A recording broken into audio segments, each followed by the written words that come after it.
ทุกคนสบายดีเพื่อนมิตรแผ่นรายการเนาะที่ติดตามส่องหน่อยเบาเล่าเนาะวันนี้เบาหน่อยก็จะพาทานมาเบิ่งวิวงามๆของตัวเมืองนครหลวงเวียงจันทน์เนาะซึ่งจุดที่เบาหน่อยยืนนี่ก็อยู่ถึงประตูไส้เนาะคือว่าจะพาทานมาเที่ยวชมนครหลวงเวียงจันทน์แล้วก็เบิ่งวิวทิวทัศน์นครหลวงเวียงจันทน์ถือว่ามีการเปลี่ยนแปลงมีการพัฒนาหลายสิ่งหลายอย่างแล้วก็ความสวยงามต่างๆตึกอาคารบ้านช่องก็ถือว่ามีความโดดเด่นสง่างามมีการพัฒนามีการสร้างสรรค์พัฒนาขึ้นมาใหม่ตอนนี้เฮาก็ยืนอยู่ทึ่งประตูไส้เนาะประตูไส้คือว่าเป็นอีกหนึ่งมื้อที่มีความหมายความสำคัญและเป็นวันพักผ่อนของหลายๆคนบางคนก็บ่มีโอกาสได้มาเที่ยวประตูไส้บ่มีโอกาสที่จะได้ขึ้นมาเนื่องจากว่าค่าภารกิจเวียกงานต่างๆบ่น้อยก็นำเอาภาพนี้มาให้ทานผู้ชมประตูไส้ถือว่าเป็นแลนด์มาร์คที่สำคัญกลางใจกลางนครหลวงเวียงจันทน์เนาะเมื่อนักท่องเที่ยวที่เดินทางมาบอกว่านักท่องเที่ยวภายในต่างประเทศก็จะมาเยี่ยมยามเที่ยวชมสวนประตูไส้และก็หาโอกาสขึ้นมาเยี่ยมชมเบิ่งวิวทิวทัศน์ตัวเมืองนครหลวงเวียงจันทน์ถึงความสวยงามของนครหลวงของประเทศเอาเป็นว่าเฮาจะพาทานไปเบิ่งวิวในแต่ละด้านเนาะซึ่งอยู่ถึงประตูไส้เฮาก็สามารถชมวิวทิวทัศน์ตัวเมืองนครหลวงเวียงจันทน์ได้360องศาใน4ทิศเลยนี่เอามาทางอีกด้านนี้ก็คือทิศตะเวนตกเนาะเป็นด้านทิศตะเวนตกเป็นถนนหลันสางเฮาจะเห็นถนนหลันสางคือว่าทอดยาวไปสุดสายหูสายตาไปจนถึงหอคำหรือว่าสำนักงานประธานประเทศถนนหลันสางถือว่าเป็นถนนสายหลักในนครหลวงเวียงจันทน์เนาะซึ่งก็มีหลายถนนหลายเส้นทางที่เป็นสายหลักคือว่าถนนเส้นนี้ก็มีความสวยงามเนาะซึ่งทอดตรงกับประตูไส้เลยคือว่าการสัญจรก็เป็นช่วงเวลาที่ว่าบ่เร่งด่วนก็รถเฮาก็จะเห็นรถบ่ติดหลายเนาะแต่ในชั่วโมงที่เร่งด่วนเฮาก็จะเห็นรถติดหลายเนาะซึ่งนี้เฮาก็จะเห็นภาพวิวทิวทัศน์ตึกอาคารเรือนซ่านบ้านซองที่ว่ามีการพัฒนาสร้างสรรค์ขึ้นมาใหม่เนาะสำนักงานของการก็มีหลายโดยเฉพาะแม่นกลุ่มธนาคารก็ถือว่าหลายเนาะเบื้องตลาดเช้าสำหรับตึกสูงๆที่ท่านเห็นอยู่นั้นก็เป็นเขตเศรษฐกิจพาร์คซันเวียงจันทน์เซ็นเตอร์เนาะถือว่าเป็นตึกอพาร์ตเมนต์ของนักลงทุนจีนเนาะที่ว่าเพิ่นได้เข้ามาลงทุนแล้วก็สร้างสรรค์พัฒนาขึ้นอยู่ในนครหลวงเวียงจันทน์เมื่อเทียบขึ้นหลังระหว่างปัจจุบันกับขึ้นหลังเนาะประมาณ10ปีเราก็จะเห็นการเปลี่ยนแปลงการพัฒนาใหม่อยู่ในนครหลวงเวียงจันทน์ก็ถือว่ามีการดึงดูดนักลงทุนเข้ามาลงทุนหลายเฮ็ดให้การสร้างสรรค์พัฒนาก็มีการเจริญเติบโตไว้หลายโครงการที่โดดเด่นอยู่ในนครหลวงเวียงจันทน์ก็คือการปรับปรุงบูรณะพื้นฐานโครงสร้างถนนหนทางและพิเศษที่เราเห็นในปัจจุบันก็คือโครงการรถมีสาธารณะก็คือรถ BRT เนาะเพิ่นก็มานำใส่อยู่ในนครหลวงเวียงจันทน์ก็ถือว่าเป็นการแก้ไขปัญหารถแออัดเนาะเป็นการลดผ่อนภาวะรถติดในการสัญจรหันเข้าสู่ตัวเมืองที่ทันสมัยตัวเมืองที่ว่าในประเทศที่เจริญเขานำใส่กันก็คือรถมีสาธารณะสร้างให้คนเมืองลดผ่อนการนำใส่รถส่วนตัวลดผ่อนมลพิษทางอากาศ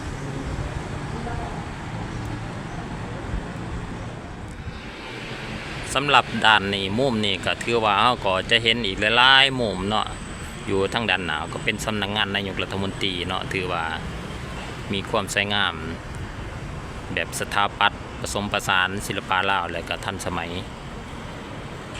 เราก็จะเห็นตึกอาคารปูนทางไปทางสนามบินวัดไต่ถือว่ามีตึกอาคารสูงๆเกิดขึ้นมาใหม่ถือว่าเป็นการลงทุนของต่างประเทศเนาะที่ว่าเพิ่นมาสร้างอพาร์ตเมนต์สร้างโรงแรมที่ว่าระดับ5 ดาวขึ้นจำนวนหลาย หลายสิ่งหลายอย่างที่เห็นในปัจจุบันเนาะก็ถือว่ามีความเจริญมีความสวยงามหลายนครหลวงเวียงจันทน์เราก็จะนำพาท่านผู้ชมเลาะเบิ่งอยู่สันเทิงจุดที่บ่าวน้อยยืนอยู่นี่ก็คืออยู่สัน4เนาะสัน5เป็นจุดชมวิวสัน5เนาะคือว่าทั้งหมดก็มี6สันส่วนประตูใส่มี6สันแต่สันที่6เป็นบ่สามารถขึ้นไปได้เนาะเพิ่นปิดบังเป็นปิดไว้ก็เป็นจุดที่คับแคบเป็นจอมด้านนี้ก็เป็นด้านทิศใต้เนาะทิศใต้ถือว่าเราจะเห็นสวนน้ำพุเนาะอยู่ทางด้านลุ่มถือว่ามือนี้สุกบ่ดีปานใดเพราะว่าถือมือเพิ่นอนามัยสวนน้ำพุเนาะถือว่าภาพที่เราเห็นกำลังทำความสะอาดอาจจะเป็นภาคส่วนที่รับผิดชอบกำลังทำความสะอาดน้ำพุเนื่องจากว่าคราบขี้เลขี้ต้มมันเกิดจำนวนหลายเฮ็ดให้น้ำบ่สะอาดน้ำบ่ใสเนาะน้ำมีกลิ่นเป็นจริงมีการทำความสะอาดปัจจุบันนักท่องเที่ยวกำลังทยอยมาซึ่งปัจจุบันก็อยู่ตอน 11 โมงนี่แหละทางบ่าวน้อยขึ้นมาตอน 11 โมงสำหรับจุดนี้ก็เฮาจะเห็นตึกอาคารบ้านเรือนต่างๆสวยงามหลายเนาะถือว่ามีหมากล้นหน้าล้นตาหลายตึกใหม่ๆอาคารใหม่ๆก่อสร้างขึ้นมาหลายเนาะแล้วก็ถนนที่ซื้อกับด้านหน้านี่ก็เป็นถนนนั้นใกล้ซ้อนพรหมวิหารเนาะเป็นถนนใกล้ซ้อนพรหมวิหารเป็นถนนที่ว่ายาวเนาะ10 ปลายกิโลเมตรพุ่นแหละแล้วก็มีสิ่งปลูกสร้างสิ่งก่อสร้างต่างๆเป็นจำนวนหลายสิ่งที่ท่านเห็นอยู่ด้านขวามือนั่นก็แม่นรถ BRT เนาะรถ BRT กำลังเข้าสู่สถานีสวนประตูไส้ถือว่าปัจจุบันเพิ่นก็ให้บริการเป็นที่เรียบร้อยแล้วเนาะรถ BRT ซึ่งในหลังๆมันก็มีให้ประชาชนเฮาขี่พี่เนาะการเดินทางไปมาก็มีความสะดวกสบายหรือว่าลดผ่อนการนำใส่รถส่วนตัวลดผ่อนค่าใช้จ่ายลดผ่อนมลพิษลดผ่อนการแออัดลดผ่อนอุบัติเหตุทุกสิ่งทุกแนวแหละถือว่าโครงการ BRT ก็เป็นโครงการที่ดีหลายที่ว่ามานำใส่ในนครหลวงเวียงจันทน์ซึ่งเพิ่นก็เห็นได้ถึงความทันสมัยถึงความเจริญในอนาคตเฮาก็ต้องได้ส้มใส่ฉะนั้นปัจจุบันเฮาส้มใส่ก่อนเพื่อปรับทัศนนิสัยปรับวิถีชีวิตของคนในเมืองให้หันมานำใส่ในประเทศที่เจริญเฮาก็จะเห็นเพิ่นนำใส่บางประเทศก็นิยมขี่รถถีบย่างเป็นประเภทรถใส่น้ำมันนี่ก็บ่ค่อยมีแหละคือว่าดีหลายโครงการนี้ได้รับเสียงตอบรับจำนวนหลายประชาชนก็มานิยมใส่หลายบ้านน้อยก็เคยขี่เนาะเคยขี่ถือว่าเย็นหลายทั้งในก็มีความทันสมัยบนหนังบนยังมีแอร์มีหยังถือว่ารถก็นิ่มดีก็มีเลนมีทางเฉพาะเป็นแลนก็เฮ็ดให้รถไปมาสะดวกตรงต่อเวลาสถานีก็มีหลายเนาะเกือบ30กว่าสถานีเกือบ30กว่าจุด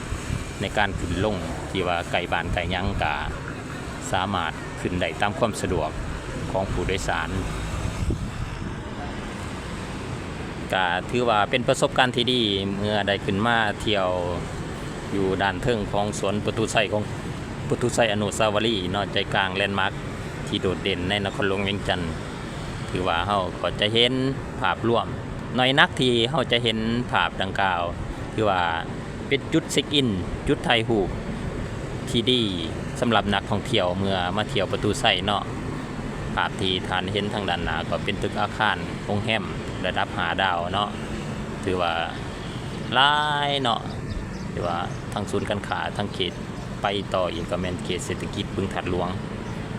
คิดว่าจากปัจจุบันหาอนาคตอีก10 ปีเฮาก็จะเห็นการเปลี่ยนแปลงเป็นไปตามแต่ระยะ5 ปี10 ปีก็จะมีสิ่งใหม่ๆเกิดขึ้นและตัวเมืองก็จะมีความทันสมัยหลายสิ่งหลายอย่างที่น่าสนใจในนครหลวงเวียงจันทน์ส่วนด้านนี้ก็เป็นเขตเศรษฐกิจอีกแห่งหนึ่งเป็นศูนย์การค้าอีกแห่งหนึ่งเขตเศรษฐกิจแบบศูนย์การค้าที่ใหญ่ที่สุดในนครหลวงเวียงจันทน์ก็ว่าได้เป็นกลุ่มศูนย์การค้าภาคสั้นแหละศูนย์การค้าเวียงจันทน์เซ็นเตอร์เนาะ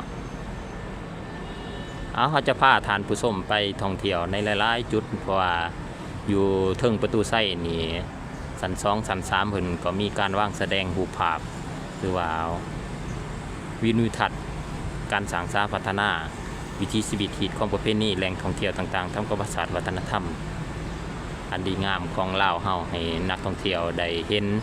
นอกจากว่ามาเที่ยวขึ้นประตูไส้เฮาก็ยังได้ชมวิถีชีวิตอันดีงามที่เป็นเอกลักษณ์ที่เป็นวัฒนธรรมบ่มีประเทศใดในโลกที่ว่าคือกับลาวเฮาภาพที่ท่านเห็นทางด้านหน้านี่ก็แม่นทางขึ้นไปเทิงสันหกเนาะถือว่าเป็นสันจอมสุดเนาะแต่เพิ่นบ่อนุญาตให้ขึ้นเนาะเพราะว่าถือว่าเฮ็ดเป็นจอมเป็นสันที่เป็นสิริมงคลในสถานที่ท่องเที่ยวแห่งนี้บ่าน้อยก็จะนำพาท่านผู้ชมลงไปอยู่ที่สัน3เนาะไปเบิ่งการวางแสดงรูปภาพของเพิ่นวิสัยทัศน์การท่องเที่ยวของบ่าวน้อยในมื้อนี้แม่นเริ่มต้นจากจุดสูงสุดมหาสันลุ่มเนาะถือว่าเป็นการนำเสนอเป็นการโปรโมทแบบแหวกแนวน้อยหนึ่งตอนนี้เขาก็ลงมาที่สันตัวนี้เป็นสันหาเนาะขออภัยที่บ่าวน้อยบ่ผิดเนาะตัวนี้มันเป็นสันหาเพื่อก็จัดเป็นโรงตัวนี้ก็ถือว่าอากาศเย็นหลายสันหาเนี่ยทั้งด้านเทิงสันหาเนี่ยก็เป็นโรงเนาะก็สามารถชมวิวได้คือกันเนาะเพราะเพิ่นก็จะมีระเบียงกว้าง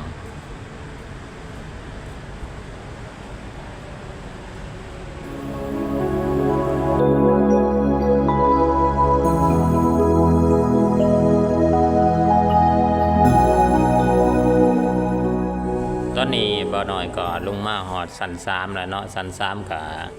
ถือเป็นว่างหูภาพว่างวินิทัศน์ต่างๆเนาะที่บ่าวน้อยเคยเว้าก่อนอยู่ในสัน3และสัน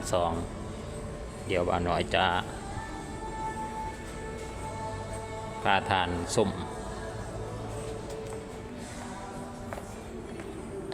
ถือว่าในเมื่อก่อนเนาะจุดนี้เพิ่นก็ว่างแสดงขายเครื่องเนาะว่างสินค้าขายเครื่องเป็นเครื่องที่ระลึกแต่เพิ่นได้มีการพัฒนาใหม่เนาะก็คือเฮ็ดเป็นโซนว่างแสดงรูปภาพวิถีชีวิตวัฒนธรรมแหล่งท่องเที่ยวต่างๆซึ่งแต่ละด้านแต่ละมุมเพิ่นก็จะมีรูปภาพแล้วก็มีจอโทรภาพเนาะสายวิดีโอสายวินิทัศน์สิ่งที่เป็นแหล่งท่องเที่ยวของเมืองลาวให้นักท่องเที่ยวได้เบิ่งได้ชมเขาจะเริ่มอยู่ที่จุดนี้เนาะจุดนี้ด้านนี้ก็ที่เน้นในมรดกวัฒนธรรมหัวข้อก็คือยูเนสโกเวิลด์คือมรดกโลกในลาวเช่นเมืองมรดกโลกหลวงพระบางเราก็จะเห็นวิถีชีวิตต่างๆของหลวงพระบางถือว่าเป็นมรดกแห่งธรรมอิฐของลาวเนาะเมืองหลวงพระบางเมืองมรดกโลกยูเนสโกในวันที่9 ธันวาคมปี 1995กองประชุมคณะเพิ่นก็ได้รับห้องประกาศเอาถัดมาก็แม่นภาษาจีนวัดผู้จำปาสักเนาะภาษาจีนวัดผู้จำปาสักอยู่ที่แขวงจำปาสักแล้วก็ธงไหหินเนาะธงไหหินอยู่ที่แขวงเชียงขวางมรดกอีกโลกแนะนำมาทำก็คือแค่นเนาะแค่นและเสียงแค่นลาวก็ถือรับห้องเป็นมรดกโลกนอกจากนี้ก็ยังมีเครื่องมือหัตถกรรมต่างๆสีไหมลายมือในการปั่นหล่อทอให้ต่างๆการจักสานภูมิปัญญาท้องถิ่นวิถีชีวิตเอกลักษณ์วัฒนธรรมบรรดาเผ่าอีกของประเพณีการนุ่งถือการตำหูกทอไม้ลายหนากเนาะลายหนากหรือว่าการตีโอต่างๆเครื่องเงินเครื่องทองถือว่าเป็นมรดกที่ทรงคุณค่าของลาวเฮาเนาะสื่อเห็นถึงอริยธรรมและความเจริญที่เป็นภูมิปัญญาที่เป็นทรัพย์สินของคนลาวเขาก็จะย่างมาจุดด้านนี้ก็เป็นบรรดาแหล่งท่องเที่ยวของลาวในทั่วประเทศเลยทุกๆภาคที่เพิ่นรวบรวมมาซึ่งเขาก็จะเห็นหลายๆแหล่งท่องเที่ยวหลายๆแขวงที่เพิ่นรวบรวมมาในนี้ก็มีทั้งภาคเหนือพงศลีกษา 4,000 ปีผ้า400 ปี เขื่อนเทิงต้นใหม่อยู่แข้งอุดมไซก็ถือว่าเป็นการท่องเที่ยวที่ว่าตื่นตาตื่นใจแล้วก็ได้รับความสนใจจากต่างประเทศวัดเชียงทองมรดกวัดเชียงทองหลวงน้ำท่าก็มีงานมหกรรมบุญสร้างถือว่าหาเบิ่งหาส้มได้ยากอยู่ไสยบุรีแขวงที่มีสร้างหลายที่สุดเนาะทะเลหมอกอยู่ทั้งแขวงภาคเหนือหอลักเมืองแขวงหัวพันทงให้ยินแขวงเชียงขวางก็ถือว่าลาวมีแหล่งท่องเที่ยวที่หลากหลายเนาะหลายพันกว่ารายการหลายพันกว่าบ่อนทางประวัติศาสตร์วัฒนธรรมและแหล่งท่องเที่ยวถือว่ามีความอุดมสมบูรณ์สะกดสายตาสะกดการดึงดูดการท่องเที่ยวจากทั่วโลกให้เฮ็ดให้นักท่องเที่ยวทั่วโลกมีเป้าหมายอยากมาสัมผัสลาวภาพที่ท่านเห็นทางหน้าก็คือพระธาตุหลวงเวียงจันทร์และก็พระธาตุพระบาทพนสันบริคำไสเนาะตัวนี้ก็มรดกโลกคือการอุทยานภูหินน้ำนออยู่ที่แขวงขมรเนาะป่าสงวนภูหินน้ำนอและก็วิวทิวทัศน์เมืองบางเบียงแขวงเวียงจันทร์มาทางโซนภาคกลางและภาคใต้ตัวนี้ก็ลาวถือว่ามีความเจริญทางด้านพุทธศาสนาเนาะตัวนี้ก็เป็นหอไตรปิฎกบ้านน้องลำจันเนาะวังจำพรแขวงสวรรณเขตและก็ยังมีความสวยงามของธรรมศาสตร์สร้างขึ้นมานั่นก็เป็นดาถ้ำต่างๆเนาะอยู่ลาวก็ถือว่ามีถ้ำที่สวยงามใหญ่ๆติดอันดับต้นๆของโลกก็ยังมีแต่ก็ยังมีหินของประเพณีวัฒนธรรมบรรดาเผ่าที่เป็นเอกลักษณ์ของโซนภาคใต้ตัวนี้ก็ปราสาทหินวัดภูมรดกโลกอีกแห่งหนึ่งอยู่ทางภาคใต้ของลาวอยู่ที่แขวงจำปาสักหน่อยจะย่างมาส้มอีกด่านนี้ก็คืออยู่ในนครหลวงเวียงจันทร์นี่แหละคือว่าโซนตัวนี้ก็เพิ่นรวบรวมแหล่งท่องเที่ยวที่สำคัญในนครหลวงเวียงจันทร์เริ่มต้นอยู่ที่พระธาตุหลวงเวียงจันทร์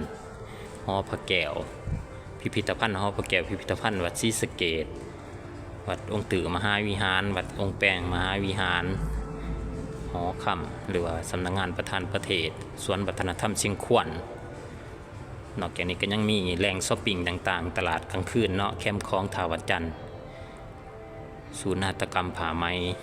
และก็พิพิธภัณฑ์แห่งศาสตร์พิพิธภัณฑ์ไกรสอนพรหมวิหารถือว่านครหลวงกะหลากหลายสถานที่เนาะเนี่ยสิ่งที่บ่าวหน่อยยืนอยู่นี่ก็คือสวนประตูไส่เนาะถือว่าเป็นแลนด์มาร์คเป็นจุดเช็คอินที่สำคัญเมื่อนักท่องเที่ยวมาเที่ยวนครหลวงเวียงจันทร์เอาบ่าวหน่อยจะมาอีกด่านหนึ่งเนาะด้านหนึ่งก็ด้านนี้ก็จะเป็นเกี่ยวกับบรรดาเผ่าเนาะความหลากหลายของบรรดาเผ่าและอาหารการกินเนาะตัวนี้ก็เป็นอาหารการกินลาวเฮาก็ถือว่ามีความหลากหลายทางด้านอาหารการกินที่เป็นเอกลักษณ์เนาะเป็นท้องถิ่นถือว่ากินข้าวเหนียวจำปาแดกเนาะมีแจ่วมีมุกมีลาบมีตำหงถือว่าเมนูอาหารต่างๆก็ถือว่ามีความสำคัญหลายทางลาวก็ได้เสนอขึ้นเป็นมรดกโลกแล้วเนาะในหลายรายการอีกในมมเขาก็จะได้ยินข่าวดีในการประกาศอย่างเป็นทางการตัวนี้กับบรรดาเผ่าว่าเหลืองบรรดาเผ่าลาวเขาก็มี50เผ่าเนาะ50เผ่าถือว่ามีความหลากหลายเหมือนดอกไม้หลายสีอยู่ในสวนอุทยานเดียวกันที่ว่าเบ่งบานแล้วก็มีกลิ่นหอมหวนถือว่านี่ก็คือบรรดาเผ่าต่างๆที่เพิ่นรวบรวมมาถือว่าเป็นวงคณะญาติแห่งศาสตร์ของชนชาติลาวเนาะชนเผ่าลาวว่ามีหิตของประเพณีอันดีงามเป็นเอกลักษณ์ของแต่ละเผ่าถือว่า50เผ่ากับ50แต่ละเผ่าก็มีกิจกรรมมีวิถีชีวิตมีเอกลักษณ์การใส่ชีวิตการนุ่งถือการปลูกเขื่อนปลูกซ่านก็แตกต่างกันออกไปเนาะนี่บ่หน่อยจะให้เห็นทั้งเผ่าอาคาเผ่ากระตุ้งกระต่างต่างๆเผ่ามุงคือว่าหาเบิ่งหาส้มได้ยากเนาะซึ่งส่วนหลายก็อยู่ทั้งภาคเหนือภาคใต้ขึ้นเหนือตลอดไต้แม่นน้องๆนักเรียนเนาะเพิ่นก็มาทัศนะมาเที่ยวพุ่นน่ะหลังเลิกเลิกเรียนบ้านนอกก็นำเสนอให้ฮู้ถึงเรื่องราวหลายเติบแล้วเนาะทุกๆมุมทุกๆด้านก็ถือว่ามีความสำคัญหลายไปว่าบาหน่อยจะลงไปอยู่ที่สันซองเนาะสันซองก็ถือว่าเป็นการวางแสดงอีกเกี่ยวกับประตูไส่โดยเฉพาะและก็การก่อสร้างต่างๆเหตุการณ์ต่างๆที่เกิดขึ้นในนครหลวงในอดีตและก็ฮอดปัจจุบัน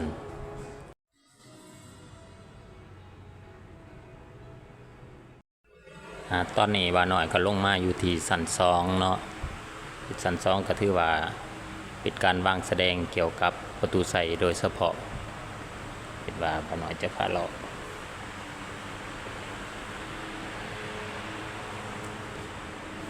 ก็จะมีพนักงานประจำว่าเพิ่นก็มีวางแสดงรูปภาพตั้งแต่อดีตจนฮอดปัจจุบันเนาะเกี่ยวกับอนุสาวรีย์สวนประตูไส่หรือว่าประตูไส่นี่เป็นว่าอนุสาวรีย์ไสสนะหรือว่าประตูไส่พุ่นน่ะนี่ก็เป็นภาพการก่อสร้างประตูไส่ตั้งแต่ระยะทำอิฐเนาะปี1957เป็นว่าการเริ่มก่อสร้างถือว่าเป็นภาพเก่าที่หาเบิ่งหาชมได้ยากเนาะแต่ละปีเพิ่นก็สร้างมาซึ่งว่าการสร้างประตูไส่ก็ใช้เวลาหลายปีเติบตัวนี้ก็เฮาก็จะเห็นประตูไส่ในซุมปี1993ตัวนี้มันเป็นภาพของสันติภาพเนาะสันติภาพก็ถือว่าเราได้รับของสันติภาพแล้วก็มาตั้งไว้อยู่ประตูไส่ในปี2008เนาะนี่ก็ถือว่าด้านนี้เพิ่นก็วางรูปภาพเกี่ยวกับอดีตจนถึงปัจจุบันเกี่ยวกับประตูไส่เดี๋ยวเราจะย่างมาด้านนี้ก็จะให้ฮู้ถึงความหมายความสำคัญของประตูไส่เนาะว่าเป็นหยังจังมีการก่อสร้างประตูไส่เนาะเพิ่นก็ว่านี่เดี๋ยวบ่าวน้อยจะอ่านสู่ฟังเนาะเพื่ออนุสาวรีย์ประตูไส่สร้างขึ้นเพื่อเฉลิมฉลองประเทศลาวได้รับเอกราชจากการปกครองของฝรั่งเพิ่นว่าในปี1953เบื้องต้นเอิ้นว่าอนุสาวรีย์มีความหมายเป็นของขวัญจากเพื่อนบ้านอนุสาวรีย์เลยเป็นชื่อเป็นประตูไส่หรือว่า Victory Gate เพื่อเป็นเกียรติแก่ทหารลาวจำนวนหลายที่ได้มอบชีวิตในปางสงครามประตูไส่หมายถึงชัยชนะอนุสาวรีย์สถานที่ได้แก่ชัยชนะจากสงครามเป็นอนุสรณ์ให้แก่ทหารเพิ่นว่าที่เสียชีวิตในสงคราม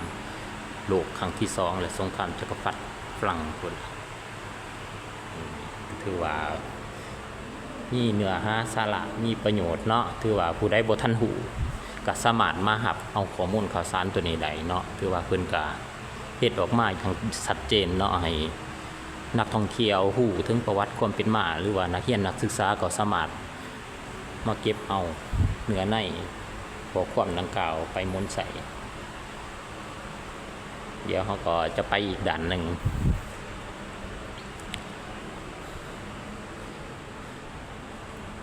ตัวนี้ก็บอกถึงเหตุการณ์ต่างๆในอดีตที่ว่าเกิดขึ้นในนครหลวงเวียงจันทน์เนาะถือว่าในสุ่มปี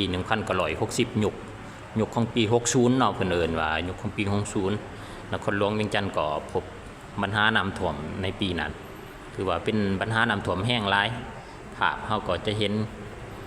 เหตุการณ์ต่างๆตอนน้ำท่วมว่าตลาดเช้าสนามบินว่า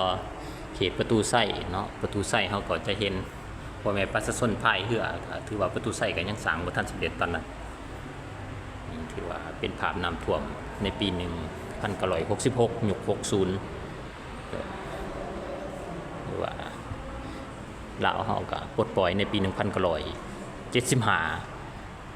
ก็มีการเดินขบวนต่างๆอยู่ที่สวนประตูไส่เนาะก็ถือว่าเป็นเหตุการณ์ประวัติศาสตร์ที่สำคัญก็เฮาก็คนรุ่นใหม่รุ่นหลังเกิดมาก็อาจจะบ่ฮู้เนื้อในสำคัญต่างๆก็สามารถมาศึกษาเรียนรู้หรือว่าศึกษาข้อมูลนี้ได้อยู่ที่นี่เพิ่นก็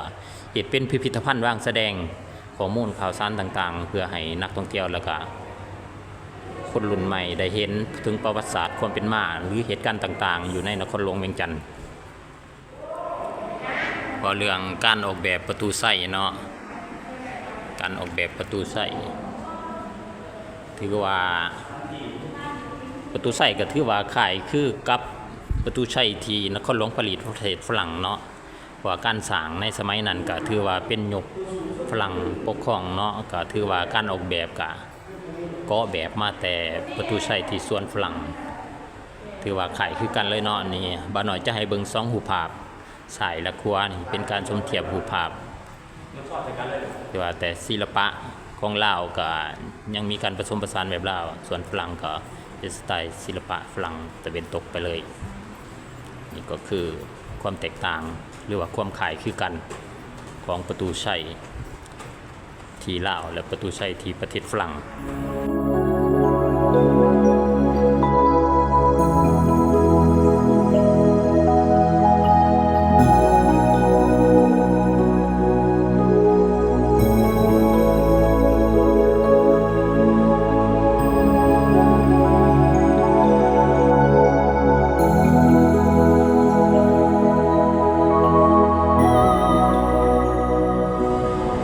ตอนนี้เราก็จะลงมาอยู่ที่สันลุมแล้วเนาะคือว่าเราจะมาเบิ่งอีกหนึ่งผลงานศิลปกรรมเนาะ